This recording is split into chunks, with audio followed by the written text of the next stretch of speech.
Alors, on avait commencé il y a quelques temps, peut-être à peu près un mois, le thème de s'approcher de Dieu. Comment s'approcher de Dieu?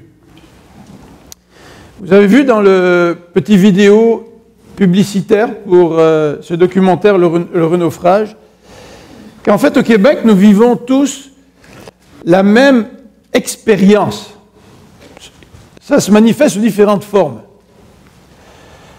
C'est que nous avons tous ces questions qui nous animent quant au sens de la vie. Et les personnalités que nous avons vues dans la vidéo vont même aller plus loin en disant qu'ils reconnaissent expérimenter un vide à l'intérieur d'eux. Et la Bible nous dit que pour répondre à ce vide, eh bien, nous devons nous tourner vers Dieu, nous devons nous approcher de lui. Et nous avons regardé, durant les quelques derniers dimanches, quelques textes, notamment le psaume 73. Sam a regardé Hébreux 10, et j'ai regardé avec vous la prière de David pour Salomon, qui nous donne des indications comment chercher Dieu, comment s'approcher de Dieu. Et en fait, c'est intéressant parce qu'à l'occasion de ce déjeuner, nous allons pouvoir adresser un sujet tabou. C'est un sujet tabou au Québec. Et les intervenants, pour eux, dans le documentaire, pour eux, ils ont décidé d'aller plus loin que le tabou. Ils ont décidé de parler de leur propre quête du sens. Ils ont décidé de parler de leur propre recherche de Dieu et de nous dire là où ils en étaient dans leur recherche. Et en pensant à ce déjeuner de l'Action de grâce qui s'en vient, je me suis dit qu'il y aurait un texte qui pourrait faire le pont entre notre thème, s'approcher de Dieu, et puis ce documentaire, Le Renaufrage. Et ce texte est tiré de l'Ancien Testament, puis j'aimerais le regarder avec vous. Dans l'Ancien Testament, dans Ézéchiel, au chapitre 36. Alors je ne sais pas si vous êtes rendu compte, mais sur le bulletin, vous avez une belle image, j'ai trouvé une belle image de cœur, mais sur le bulletin, la référence, c'est celle d'Ézéchiel et non pas celle de Jérémie. En fait, Jérémie mentionne aussi le même thème, celui du changement du cœur. Et quand j'ai écrit ça sur le bulletin, je me suis trompé, j'ai mis Jérémie au lieu de mettre Ézéchiel. Alors, vous me pardonnerez, j'espère, cette erreur.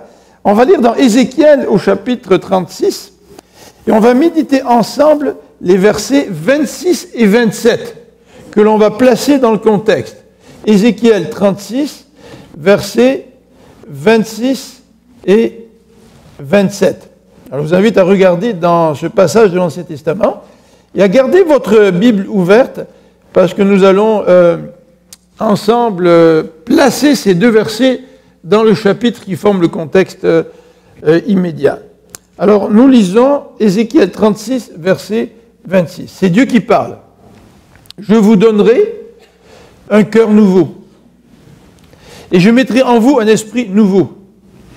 J'enlèverai de votre être votre cœur dur comme la pierre, et je vous donnerai un cœur de chair. Je mettrai en vous mon propre esprit, et je ferai de vous des gens qui vivent selon mes lois, et qui obéissent à mes commandements pour les appliquer. Prions ensemble. Seigneur notre Dieu, merci pour ta parole, merci pour le témoignage de Louis et Micheline. Seigneur, merci parce que parmi toute notre société qui cherche sans trop savoir parfois où chercher ou comment chercher, tu nous rappelles dans ta parole que tu n'es pas si loin de chacun de nous. En fait, quand nous regardons la nature, nous pouvons voir l'œuvre de tes mains. Nous pouvons voir cette magnifique création dont tu es l'auteur. Et Seigneur, parmi tous ces gens qui cherchent, certains te cherchent, toi, avec sincérité. Et la parole de Dieu nous dit que celui qui te cherche vraiment, tu vas te montrer à lui. Et tu vas opérer un miracle dans sa vie. Merci pour le miracle que tu as opéré dans la vie de Micheline et Louis. Merci parce qu'un jour ils t'ont rencontré. Et que depuis, leur vie a complètement changé. Seigneur, merci parce que tu es le Dieu du miracle. Tu es le Dieu des changements. Tu es le Dieu du nouveau départ. Tu es le Dieu du recommencement. Et c'est vers ce Dieu que nous venons ce matin, ce Dieu qui est 3 fois saint, ce Dieu qui est juste, comme aucun autre être humain n'est juste. Un Dieu qui haït le péché et le mal sous toutes ses formes. Tu es un Dieu qui est rempli d'amour. Seigneur, nous avons du mal à saisir cela. Un Dieu qui est tellement juste, qui est le mal sous toutes ses formes, mais qui est aussi tellement, tellement rempli d'amour, qu'il voudrait que tous les hommes puissent lui ouvrir leur cœur. Donc Seigneur, touche-nous ce matin, nous t'en prions. Amen. Je ne sais pas si vous vous souvenez, je m'en souviens un petit peu vaguement, il me semble, peut-être vous avez des informations plus précises, mais il me semble que ça se situait dans les années 60. La première fois qu'un chirurgien a fait une opération à cœur ouvert et a changé le cœur de quelqu'un. Première fois qu'un chirurgien a fait une transplantation cardiaque. Vous vous souvenez qui c'était? C'était Christian Bernard, et un chirurgien d'Afrique du Sud. Ça, c'était extraordinaire. C'est le changement du cœur. Prendre le cœur malade de quelqu'un et le remplacer par un cœur sain. Et c'est très impressionnant parce qu'il fallait ouvrir la cage thoracique pour faire ce genre d'intervention. Et il est vrai qu'aujourd'hui, les médecins pratiquent des interventions à cœur ouvert et ça, c'est devenu une intervention assez quotidienne finalement. Et nos frères et sœurs, ceux que nous connaissons qui ont subi des pontages, eh bien, on leur a ouvert la cage thoracique, on a coupé, on a recousu, et on remet la personne en forme. Vous vous souvenez quand Hull, le commentateur, celui qui a son émission sur une certaine radio, on ne fera pas de la publicité pour la radio, il a eu son opération à cœur ouvert pour les pontages. Et j'ai entendu une interview qu'il a faite avec le chirurgien qui l'a opéré. C'est assez touchant de voir un petit peu le rapport que peut développer quelqu'un avec son chirurgien cardiaque qui l'a opéré et qui lui a soit remis un nouveau cœur ou soit fait des pontages. Dans le texte que nous venons de lire, le Seigneur se présente comme le chirurgien cardiaque par excellence. Le Seigneur se présente comme quelqu'un qui est capable d'opérer chez nous un changement radical. Il est capable d'opérer un changement tellement radical que même les chirurgiens les plus spécialistes, les cardiologues les plus spécialistes ne peuvent pas faire. Eux peuvent prendre un cœur malade et en mettre un autre. Mais eux ne peuvent pas changer la nature de l'être humain. En fait, Ézéchiel est ici en train de parler d'un changement qui va plus loin que l'illustration. Dans l'illustration, nous avons cette expression changement de cœur. Mais nous savons que le cœur est là pour désigner l'être humain, pour désigner la nature de l'être humain. Et Dieu, c'est un cardiologue qui vient faire un changement dans notre nature. Et c'est de ce changement que je voudrais nous entretenir ce matin. En vous décrivant rapidement la situation du peuple, à partir du verset 16 jusqu'au verset 23. Le peuple vit une situation tout à fait particulière pour nous amener par la suite à mieux comprendre l'intervention divine à partir du verset 24 jusqu'au verset 38. Et nous laisser sur une question ce matin, nous laisser sur une question extrêmement importante. À la fois à vous qui avez accepté Dieu dans votre vie, à la fois à vous qui avez été l'objet de ce changement de cœur, et à la fois à vous peut-être qui êtes en recherche et qui vous demandez, vous posez la question du sens de la vie. Est-ce que Dieu peut réellement répondre à ce questionnement qui habite tout homme? Alors, tout d'abord, la situation du peuple, versets 16 à 23. Alors, je pense que, Sylvie, je vais te demander de m'aider, parce que j'appuie sur la manette, je ne sais pas pourquoi, ça ne marche pas bien. La situation du peuple. Alors, on va voir, premièrement, le péché du peuple et la sentence divine, à partir du verset 17 à 19. Alors, en premier élément, le péché du peuple et la sentence divine. Alors, regardons ensemble dans nos Bibles. Ézéchiel, d'une manière très très claire, nous dit, et il parle comme proclamateur de la part de Dieu, Dieu lui a confié un message, et Ézéchiel débute ce message en disant « Fils de l'homme, lorsque les gens de la communauté d'Israël, ou plutôt c'est Dieu qui parle, Fils d'homme, lorsque les gens de la communauté d'Israël habitaient dans leur propre pays, ils l'ont souillé par leur manière de vivre et leurs actes. Leur conduite était en effet aussi impure à mes yeux que l'impureté menstruelle. J'ai répandu ma fureur contre eux à cause des crimes qu'ils ont commis dans le pays et parce qu'ils ont souillé leur pays par leurs idoles infâmes. Je les ai dispersés parmi les nations, ils ont été disséminés en divers pays, je les ai condamnés comme le méritaient leur conduite et leurs actes. » Alors, qu'est-ce que ces versets nous présentent? Le premier aspect que Sylvie vient de mettre à l'écran, c'est que le peuple a souillé le pays. C'est intéressant l'expression « souiller le pays ». En quoi mes péchés, mes mauvais désirs, mes désobéissances, mes mauvaises pensées, mes mauvaises actions, en quoi mes fautes peuvent-elles souiller un pays? Une expression un petit peu étrange. Vous vous rappelez lorsque Caïn a tué Abel? Par jalousie. Le sang d'Abel criait. Dieu a employé l'expression « le sang d'Abel crie ». Et l'apôtre Paul, dans l'Épître aux Romains, nous dit que même la nature soupire à la délivrance que Dieu promet par le retour de Jésus-Christ. Et quand l'apôtre Paul parle de nature, je ne pense pas qu'il parle juste de la pollution. En fait, on entend toutes sortes d'avertissements aujourd'hui en rapport avec la pollution, en rapport avec notre planète. Et certainement, le pape en a parlé dans ses différents discours cette semaine, certainement les chrétiens devraient respecter la création de Dieu, en reconnaissant qu'ils sont des intendants à qui Dieu a confié la responsabilité de s'occuper de cette création. Et nous devrions être des exemples dans le respect que nous devrions avoir envers la création. Alors, la création est souillée par le péché, nous dit Paul, pas simplement par la corruption, mais dans la nature même de la création, le péché de l'homme affecte cette création. Et le peuple d'Israël a souillé le pays donné, le pays de Canaan, le pays promis, à cause de son péché. Et dans le deuxième élément qui va apparaître à l'écran, nous voyons que Dieu réagit à cela. Dieu éprouve de la fureur contre son peuple. Et le mot fureur est fort. Ce n'est pas simplement un peu de colère.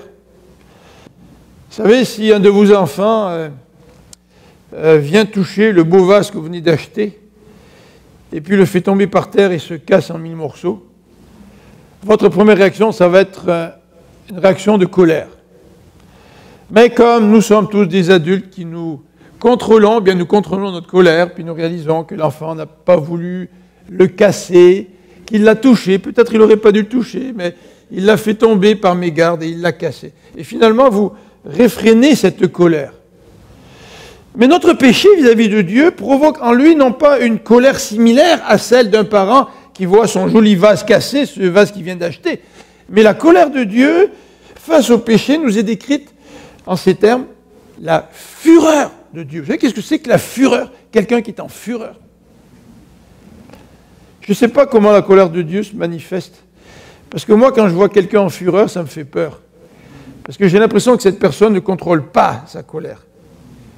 Alors que la Bible nous dit que Dieu contrôle sa colère, parce que si ce n'était pas du contrôle de Dieu, Dieu redétruirait encore le monde comme il l'a fait lors du déluge. Mais même si je ne comprends pas très bien quelle est la fureur de Dieu, je ne comprends pas très bien comment Dieu peut être en fureur et en même temps contrôler sa colère, le mot fureur est extrêmement fort et nous décrit la réaction de Dieu face à notre péché. Et le texte nous dit au verset 18, et c'est le troisième aspect, c'est que Dieu a déporté le peuple. Et ça a été une déportation méritée. Alors peut-être qu'on peut le faire apparaître, Sylvie, la déportation méritée. Vous savez qu'est-ce que c'était la déportation? C'était les étrangers qui viennent en Israël, qui attaquent le pays, qui prend toute la crème de la population, des dizaines de milliers de personnes, puis les envoie vivre 1000 kilomètres plus loin dans un pays étranger. Et pour le peuple d'Israël qui considérait le pays de Canaan comme étant le pays donné par Dieu, c'était l'expression de la malédiction de Dieu. Privé du pays promis. En fait, nous sommes tous privés du pays promis. Puisque si nous lisons dans Genèse au chapitre 3, le texte nous dit que après leur péché, Adam et Ève ont été chassés hors du jardin d'Éden. Et nous sommes loin de vivre dans le jardin d'Éden aujourd'hui. Et nous le voyons à travers ce qui arrive dans notre société. Mais nous pouvons peut-être aussi le voir quand nous regardons notre vie personnelle et que nous ressentons ce vide qui est certainement une expression d'une vie qui n'est pas aussi accomplie que ce qu'elle devrait être. Chacun d'entre nous avons certainement des regrets. Oh, pas des regrets pour nous morfondre et nous arrêter de vivre, mais des regrets vis-à-vis des comportements, vis-à-vis des paroles, vis-à-vis des actes. Et plus on vieillit, plus on a des regrets en regardant notre propre vie. Et nous réalisons que nous sommes sortis du jardin d'Éden. Et nous réalisons que ces aspirations à revivre dans le jardin d'Éden, ces aspirations à construire pour soi-même un nouveau jardin d'Éden, ce sont des aspirations auxquelles nous ne pouvons pas répondre. Et Dieu a déporté le peuple, et dit dans ce verset 18 que c'est une déportation méritée à cause de son péché. Alors, je voudrais regarder maintenant, en ce qui a trait à la situation du peuple, au deuxième aspect, au point B, c'est la motivation de l'intervention de Dieu. Comment Dieu peut-il être motivé pour intervenir dans la vie de son peuple alors que Dieu était en fureur contre le péché du peuple? Est-ce que Dieu a changé d'idée? Regardons au verset 20 et 21. Le verset 20 et 21 nous dit: lorsqu'ils sont arrivés chez les nations parmi lesquelles ils ont été amenés en captivité, donc bannis, déportés, mon peuple m'a déshonoré, moi qui suis saint. En effet, on disait à leur sujet, ces gens-là sont le peuple de Dieu, mais ils ont dû sortir de leur pays. Les gens se moquaient. Ils se moquaient du peuple d'Israël. Mais comment ça se fait que tu crois à un Dieu qui ne te protège pas? Comment ça se fait que tu crois à un Dieu qui ne t'a pas épargné de l'exil? Et les gens se sont moqués du peuple d'Israël. Et en fait, le peuple d'Israël a été un déshonneur pour la réputation de Dieu. Alors, quelle est la motivation de Dieu? Lorsque quelqu'un te trahit, lorsque quelqu'un te laisse tomber, lorsque quelqu'un te tourne le dos, lorsque quelqu'un te donne un coup de poignard dans le dos, quelle devrait être, quelle serait ta motivation pour te tourner vers cette personne et pour l'aimer? Eh bien, le verset 21 à 23 nous parle de la motivation de Dieu. Lisons ensemble ces quelques versets 21 à 23. Alors, on s'est arrêté à 20, c'est ça, 21. Alors j'ai eu égard à ma sainte personne, que la communauté d'Israël a déshonorée parmi les nations où elle s'est rendue. C'est pour ça, dit à la communauté d'Israël, voici ce que dit le Seigneur l'Éternel. Si je vais intervenir, donc là on parle de l'intervention de Dieu, si je vais intervenir, ce n'est pas à cause de vous que je le fais, ô communauté d'Israël, mais c'est par égard pour moi-même, moi qui suis saint, et que vous avez déshonoré parmi les nations chez lesquelles vous êtes allés, où vous avez été amenés, donc captifs. Troisième élément que l'on peut voir à l'écran, au verset 32, c'est encore la même idée que reprend les paroles de l'Éternel, mais sachez-le bien, ce n'est pas à cause de vous que j'agis de la sorte. Le Seigneur l'Éternel le déclare. Donc c'est tellement solennel. Ô communauté d'Israël, ayez honte de votre conduite et rougissez. Est-ce que c'est à cause de nous, de nos qualités, que Dieu est intervenu dans notre vie? Est-ce qu'on est plus intelligent que les autres? Est-ce qu'on a une meilleure conscience que les gens qui nous entourent et qui ne connaissent pas Dieu? Absolument pas. Nous n'avons aucun mérite si Dieu vient intervenir dans notre vie pour changer notre cœur. Et vous savez, quand vous parlez aux gens qui ne connaissent pas Dieu, c'est extrêmement important de le souligner. Les gens qui ne connaissent pas Dieu regardent souvent les chrétiens et puis disent « Ah, les chrétiens, une bonne moralité, une bonne vie. Ah, je me sens tellement petit par rapport à des chrétiens. » Ça vous est peut-être déjà arrivé quand vous êtes venu dans une église la première fois, puis vous venez de vous convertir, ou vous étiez en train de vous convertir, puis vous voyez les chrétiens, puis vous pensiez que tous se promenaient avec une auréole sur la tête. Et peut-être qu'après quelques mois ou quelques semaines, je ne sais pas, vous vous êtes rendu compte que les chrétiens n'étaient pas parfaits. Mais nous ne sommes pas choisis par Dieu à cause de nos qualités ou à cause de mérites quelconques. Nous n'avons aucun mérite pour que Dieu nous choisisse, dit la Bible. Et c'est ce que Dieu est en train de dire à son peuple, tu n'as aucun mérite. Alors, en application, j'aimerais regarder ça pendant ces quelques instants, il nous faut nous rappeler que les paroles d'Ézéchiel sont reprises dans d'autres passages de la Bible. Et que les autres passages de la Bible nous disent, notamment dans Romains au chapitre 1, et c'est le premier aspect que nous allons voir, nous avons tous déshonoré Dieu, tous. Nous avons tous déshonoré Dieu. Nous avons tous désobéi à Dieu. Nous avons tous provoqué la fureur de Dieu à cause de notre péché. Tous, il n'y en a pas un qui peut se présenter devant Dieu en disant « Seigneur, moi j'ai une vie tellement juste que tu devrais m'accepter dans ton paradis. » Et ça remet les pendules à l'heure. Quand on vient dans la présence du Seigneur dimanche matin, est-ce que nous venons dans la présence du Seigneur habillés de notre propre justice? Ou est-ce que nous venons dans la présence du Seigneur en nous rappelant que tous nous avons déshonoré Dieu? Et la Bible nous dit, dans Romains chapitre 1, le deuxième point que nous voyons à l'écran, c'est que nous méritons tous le jugement de Dieu. Oh, c'est sûr, vous allez me dire, oh, on sait tout ça, on l'a déjà lu dans la Bible. Oui, mais on le sait, mais est-ce que nous en sommes vraiment imprégnés dans notre cœur? Parce que si nous étions véritablement imprégnés de cela, nous viendrons en présence de Dieu avec tellement d'humilité, mais aussi avec tellement de joie de voir que Dieu, au lieu de nous juger, il nous a aimés.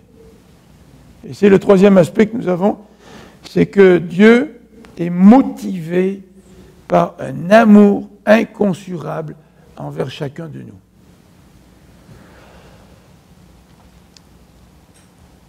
Ma femme m'a dit une fois, je ne sais pas pourquoi tu m'aimes. En fait, je ne me rappelle vraiment pas qu'elle m'ait dit ça, mais c'est pour l'illustration. Et moi, je lui ai répondu, bah, chérie, tu ne sais pas pourquoi tu m'aimes? Moi, je sais pourquoi tu m'aimes. Je suis tellement irrésistible. Parfois, le dimanche matin, quand on rentre de l'église, elle me dit, ça c'est vrai, hein? Ça c'est vrai. Elle me dit, je t'ai trouvé beau dans le costume. C'est pour ça que je mets des costumes dimanche matin, tu sais. C'est pour lui faire plaisir. Mais pourquoi quelqu'un aime quelqu'un d'autre? On ne sait pas pourquoi. C'est vrai dans un sens, pourquoi ma femme m'a aimé moi, puis n'a pas aimé quelqu'un d'autre. C'est un miracle, l'amour. On ne sait pas trop qu'est-ce qui nous motive à aimer. Bon, je ne parle pas de l'amour égoïste, hein, qui n'est là que pour satisfaire ses propres satisfactions. Mais pourquoi quelqu'un nous aime?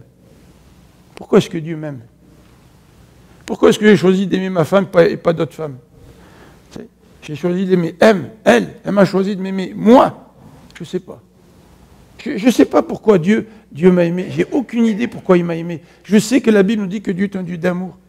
Puis je sais que la Bible nous dit que le désir de Dieu, c'est que personne ne se perde. Mais pourquoi il m'aime moi? Pourquoi il a changé mon cœur à moi? La Bible répond en disant parce qu'il t'aime. Nous venons de décrire la situation du peuple de Dieu. J'aimerais décrire maintenant l'intervention que Dieu veut faire, ce chirurgien divin. Et on va passer à la diapositive suivante pour voir que Dieu veut faire un changement extérieur dans notre vie. On le voit dans le texte. C'est d'abord un changement extérieur. Regardez au verset 24. Le verset 24 nous dit « Je vous retirerai des nations, je vous rassemblerai de tous les pays étrangers, et je vous ramènerai dans votre pays. » Et c'est ce qui s'est passé. Vous vous rappelez l'édit de Cyrus qui a dit à tous les Juifs, vous pouvez rentrer dans votre pays maintenant. Vous pouvez de nouveau aller vivre en Palestine. Et Dieu a voulu, dans son amour, toucher le cœur de son peuple et procéder à un changement extérieur.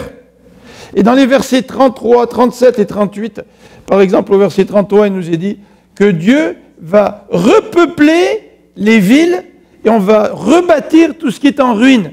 Donc le deuxième élément, on peut prendre les 2 ou 3 premiers éléments, Sylvie, on peut mettre les 3 ensemble, c'est que Dieu veut repeupler le pays. Le pays avait été dépeuplé par l'exil. Les bêtes sauvages avaient envahi certaines parties du pays. La nature avait repris ses droits en quelque sorte. Mais Dieu, il aime tellement son peuple qu'il va reprendre son peuple de l'étranger et de nouveau les ramener dans ce pays. Et il va repeupler ce pays. Et le verset 29 nous parle d'abondance. Je vous délivrerai de toutes vos impuretés et je commanderai au blé de pousser, je le ferai abonder et je ne vous enverrai plus de famine. Enfin, les peuples vont pouvoir regarder Israël et dire « Ouais, Israël a un Dieu qui prend soin d'eux. » Je ne sais pas quel Dieu vous adorez ou quel Dieu vous recherchez. Mais il y a bien des gens qui recherchent un Dieu, un chirurgien, un cardiologue, qui ne fasse pas d'opération à l'intérieur, mais qui se cantonne à un travail qui consiste à peut-être examiner le corps de quelqu'un, à faire un travail extérieur. Ici, Dieu veut procéder à un changement extérieur. Je te redonne le pays. Je vais repeupler le pays. Je vais te donner de l'abondance. Est-ce que c'est ce Dieu-là que vous cherchez? Est-ce que c'est ce Dieu-là que vous priez quand ça va mal, pour que Dieu change vos circonstances, les circonstances extérieures de votre vie? Ou est-ce que vous voulez un Dieu, vous cherchez un Dieu qui veut aller beaucoup plus loin? Un Dieu qui n'est pas intéressé juste à vous donner une petite diète quand vous avez des problèmes de cœur, même à vous donner la diète méditerranéenne, mais que c'est un Dieu qui veut ouvrir et être beaucoup plus radical et enlever votre cœur pour vous donner un nouveau cœur. Mais la Bible nous présente un Dieu qui veut aussi faire un changement intérieur. Et c'est ce qu'on va voir maintenant. Et je vais demander si tu peux mettre les 3 points, Sylvie, s'il te plaît, merci. Dieu veut faire un changement de nature. Le cœur, l'expression le cœur est un synonyme pour la nature. Le cœur de l'homme, dit l'Ancien Testament, de l'être humain, est tortueux. Tortueux, dit la Bible. Qui peut vraiment connaître son cœur? Même parfois, nous avons de la difficulté à savoir qu'est-ce qu'il y a dans notre cœur, dans notre nature. Même si nous essayons de faire le bien, nous réalisons qu'il y a du mal en nous. Quelqu'un a dit, il y a 2 chiens en toi. Il y a un chien blanc et un chien noir. Puis les 2 chiens se bataillent ensemble. Et celui que tu nourriras le plus va donner la victoire sur l'autre. Bon, ça c'est peut-être un enseignement un petit peu humaniste. Parce que la Bible nous dit, tu ne peux pas avoir la victoire sur le mal. Tu ne peux pas changer de nature. Est-ce qu'on pourrait, dit un des prophètes, enlever les taches du léopard? C'est sa nature d'avoir des taches. Comment tu pourrais faire pour changer la nature d'un léopard? Et le texte ici nous dit clairement que Dieu veut changer notre cœur, il veut changer notre nature. Et il dit dans ce verset 26 qu'il va prendre le cœur de pierre que nous avons, c'est-à-dire une nature pécheresse. Vous savez, la Bible dit qu'en même temps, tu es pécheur à 100%, je suis pécheur à 100%, mais en même temps, elle nous dit que malgré mon péché, je suis capable de faire du bien. Et ça, c'est le paradoxe de l'être humain. L'être humain peut prendre l'énergie atomique pour s'en servir pour des raisons médicales, et en même temps, l'être humain va envoyer une bombe sur quelqu'un, ou sur tout un pays. Tu sais, le péché ne veut pas dire que tout ce que nous faisons est complètement mauvais. Nous sommes créés à l'image de Dieu, donc il y a encore un peu de bien en nous. Et nous pouvons faire du bien. Mais la Bible nous dit que le péché qui reste là, qui cohabite avec le bien, c'est ce péché qui fait que notre nature, c'est une nature pécheresse, que nous avons un cœur dur, dit la Bible. Tu ne peux pas racheter tes mauvaises actions par des bonnes actions équivalentes. Je vais prendre une balance, là, puis je vais mettre toutes mes mauvaises actions dans une balance, puis je vais les peser, puis je vais essayer de faire plein de bonnes actions, juste pour contrebalancer tout ça, puis que ça devienne égal, et même peut-être que le bien que je fais puisse être un peu plus important que le mal. La Bible nous dit que Dieu est furieux contre le péché. Tu ne peux pas te présenter devant lui en faisant cet accord-là avec Dieu. Seigneur, tu vois mon péché, là, mais regarde les bonnes actions que j'ai faites. Puis Seigneur, pèse tout ça. C'est comme si on lui disait, écoute Dieu, regarde pas trop nos mauvaises fautes, nos mauvaises pensées, notre péché, mais regarde juste les bonnes. Ferme les yeux sur les mauvaises actions. C'est, moi, si j'étais Pierre Lacroix, et puis que j'avais... C'est lui, Pierre Lacroix, qui avait détourné d'argent, c'est ça? Puis je me présente devant le juge, je lui dis, écoute, cher juge, là, j'ai détourné beaucoup d'argent, c'est vrai, j'ai volé des centaines de milliers de dollars à des gens qui avaient placé leur retraite dans... Mais tu sais, regarde, je suis un bon père de famille, puis il faudrait que tu sois indulgent envers moi, tu vois. Tu vois, je peux te payer une contrepartie au mal que j'ai fait. Est-ce que ça marche comme ça, justice? Quand vous brûlez un stop, et puis que, en fait, si vous êtes une femme, peut-être ça va mieux aller si le policier est un homme, là, puis que vous le regardez avec un beau sourire, puis vous lui dites, mais monsieur le policier, tu sais, j'ai fait tous mes stops, depuis que je suis parti, ça fait 2 heures que je roule, là, puis j'ai fait tous mes stops bien comme il faut, il y a juste celui-là que j'ai comme oublié, tu sais. Même si vous êtes belle et que vous avez du charme, pensez-vous que le policier va se laisser séduire? Ah, s'il n'est pas corrompu, non. Nous avons besoin d'un changement de cœur. Nous avons besoin d'un changement de nature. Et c'est intéressant dans ce passage au verset 25, le texte nous dit « Je répandrai sur vous une eau pure, afin que vous deveniez purs.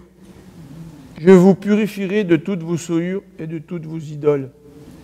Et je vous donnerai un cœur nouveau. » Le passage parle de purification au verset 29, au verset 33, même quand il va donner le pays, il veut purifier le peuple. Il ne veut pas juste un changement intérieur, Dieu. Au verset 29 et 33, on parle du pays et de la purification. Dieu veut changer les circonstances extérieures de notre vie. Il veut nous donner du changement dans nos vies, c'est vrai. C'est vrai que nous pouvons lui prier pour avoir un travail, c'est vrai que nous pouvons lui prier quand nous sommes malades, mais Dieu veut plus qu'un changement intérieur. Dieu veut une purification à l'intérieur et il veut opérer un changement radical, enlever notre nature pécheresse pour nous donner une nouvelle nature. Et regardez ce qu'il dit au verset 27. Le verset 27 nous dit « Je mettrai en vous mon propre esprit et je ferai de vous des gens qui vivent selon mes lois et qui obéissent à mes commandements pour les appliquer. » Comment est-ce que je peux prendre l'esprit puis le mettre en moi? Je ne peux pas. La Bible dit que nous étions morts. Est-ce que quelqu'un de mort peut revenir à la vie? Tout seul. Vous savez, quand vous êtes mort, vous faites un arrêt cardiaque. Généralement, il faut que quelqu'un masse le cœur et puis travaille sur vous pour vous ramener à la vie. Est-ce que vous, là, vous êtes en train de mourir, vous pouvez, je ne sais pas, sortir de votre corps, puis vous faire vous-même votre massage cardiaque pour vous-même vous ramener à la vie? Ça n'a pas de sens. La Bible nous dit que c'est Dieu qui va mettre en nous son esprit. Et les conséquences de cette opération sont extraordinaires. Regardez, on va les mettre, les 3 points à l'écran. Le verset 28 nous dit « Alors, quand j'aurai changé votre nature, j'aurai changé votre cœur, vous serez mon peuple et je serai votre Dieu. » Tu ne peux pas dire que Dieu est ton Dieu au travers d'une religion. C'est pas vrai. Parce que la religion, il n'y a rien de pire pour nous faire croire que nous n'avons pas besoin de changer de vie, de changer de nature. La Bible ne dit pas, Dieu ne dit pas, choisis la bonne religion, puis là je serai ton Dieu, et puis tu seras mon peuple. La Bible ne dit pas ça. Quel que soit le nom de la religion. Et on pourrait mettre la religion baptiste en tout premier lieu. Ce n'est pas parce que tu fréquentes l'église baptiste que tu deviens le peuple de Dieu et que Dieu devient ton Dieu. Tu deviens le peuple de Dieu et Dieu devient ton Dieu parce que Dieu a opéré un changement radical. Il a ouvert la cage thoracique de ta vie. Il a enlevé la vieille nature pour te donner une nouvelle nature. Regardez au verset 31, aussi une deuxième conséquence, c'est le dégoût de notre mauvaise conduite. Quelqu'un qui dit suivre Dieu, puis qui continue à avoir la mauvaise conduite. C'est comme si c'était quelqu'un qui dit avoir été opéré à cœur ouvert, puis continue à avoir les mêmes problèmes qu'avant. Tu sais, je connais un ami qui avait un trou de la taille de 25 cents dans une paroi à l'intérieur du cœur. Et quand il tondait son gazon, qu'il faisait un effort physique, il avait beaucoup de mal à respirer. Et on a essayé, par les veines, là, de lui envoyer une genre de membrane pour qu'elle vienne se coller contre l'ouverture et boucher tout ça. L'ouverture était trop grande. On a fait une opération à cœur ouvert. Mais imaginez-vous, 2 mois après, ce gars-là qui sort sa tondeuse et qui tond le gazon comme si rien n'était. Aucun essoufflement. Mais quelle aurait été notre surprise si, 2 mois après, la soi-disant opération, il se met à tondre le gazon, puis il est tout aussi essoufflé qu'avant. On aurait dit, non, tu penses avoir été opéré, mais quelque chose en quelque part, tu n'as pas été vraiment opéré, là. Parce que normalement, si tu es opéré, il devrait y avoir un changement. Et le changement, quand nous sommes opérés par Dieu, c'est un dégoût de notre mauvaise conduite. Et le dernier élément, la conséquence de cette intervention, c'est le témoignage. Regardez au verset 35 jusqu'au verset 38, le texte nous parle de témoignage. Comment est-ce que je peux témoigner de Dieu? Comment est-ce que je peux témoigner de Dieu? Regardez au verset 35. Alors les nations qui auront subsisté autour de vous reconnaîtront que c'est moi l'Éternel qui ai rebâti ce qui était démoli et replanté ce qui était dévasté. Moi l'Éternel, je l'ai promis, je le réaliserai. Voici ce que dit le Seigneur l'Éternel. Une fois encore, je me laisserai fléchir par la communauté d'Israël pour agir en sa faveur. Je les multiplierai comme un troupeau d'hommes. Les villes aujourd'hui en ruine seront remplies de troupeaux d'hommes, tout comme Jérusalem, qui, lors de ses fêtes cultuelles, fourmille d'animaux consacrés. Et l'on reconnaîtra que je suis l'Éternel. Vous savez comment on reconnaît que Dieu est Dieu? Pas seulement parce qu'il me donne un travail quand j'en ai besoin, pas seulement parce qu'il me permet la guérison quand je suis malade, pas seulement quand je lui demande des changements extérieurs dans ma vie, mais les gens peuvent reconnaître que Dieu est Dieu quand Dieu a opéré un changement profond à l'intérieur de nous-mêmes, qu'il a enlevé ce cœur de pierre et qu'il nous a donné un cœur de chair. Alors rapidement, en conclusion, 2 éléments. En conclusion. Et ces éléments sont en rapport avec la conversion versus la régénération. Vous savez, on dit toujours « Oh, il s'est converti !» Il s'est converti. C'est vrai que la Bible nous appelle la conversion. Convertissez-vous. Oui, mais est-ce que je peux, moi, m'ouvrir la poitrine, puis m'enlever le mauvais cœur, puis mettre un cœur nouveau? Non, la Bible nous dit, elle nous appelle à la conversion. Dieu nous appelle à nous convertir. Dieu nous dit, tourne-toi vers moi, que je sois ton Dieu, que tu sois à moi, que tu fasses partie de mon peuple. Mais si nous avons bien compris l'enseignement de ce matin, quand nous entendons l'appel de Dieu qui nous dit « Convertissez-vous », comment devrions-nous réagir? Nous devons dire à Dieu « Seigneur, tu me demandes de me convertir, mais moi, je ne peux pas changer mon cœur. Je ne peux pas changer mon cœur. » Vous savez, j'ai déjà raconté à l'âge de 12 ans, le Seigneur a commencé à me parler. Puis dans les réunions, je dis, Seigneur, je te donne ma vie, puis ça ne marchait pas. Ça a duré 3 ans. Et finalement, à 15 ans, épuisé, parce que j'étais vraiment épuisé de vouloir une conversion que je ne pouvais pas opérer, j'ai dit à Dieu, Seigneur, il faut que tu me sauves. Il faut que tu me donnes une nouvelle nature. Il faut que toi, tu changes mon cœur. Alors, est-ce que, dans la question personnelle que je voudrais vous laisser ce matin, c'est celle-ci, est-ce que tu es venu vers Dieu pour lui demander de changer ton cœur? Comme si tu venais vers un cardiologue, en lui disant, docteur, j'ai besoin d'intervention là. Fais quelque chose pour moi. Moi, je ne peux pas. Ça ne suffit plus de faire des régimes méditerranéens. Tu sais. Il faut une intervention plus radicale. Les religieux se convertissent. Mais les gens que Dieu rencontre subissent une intervention divine.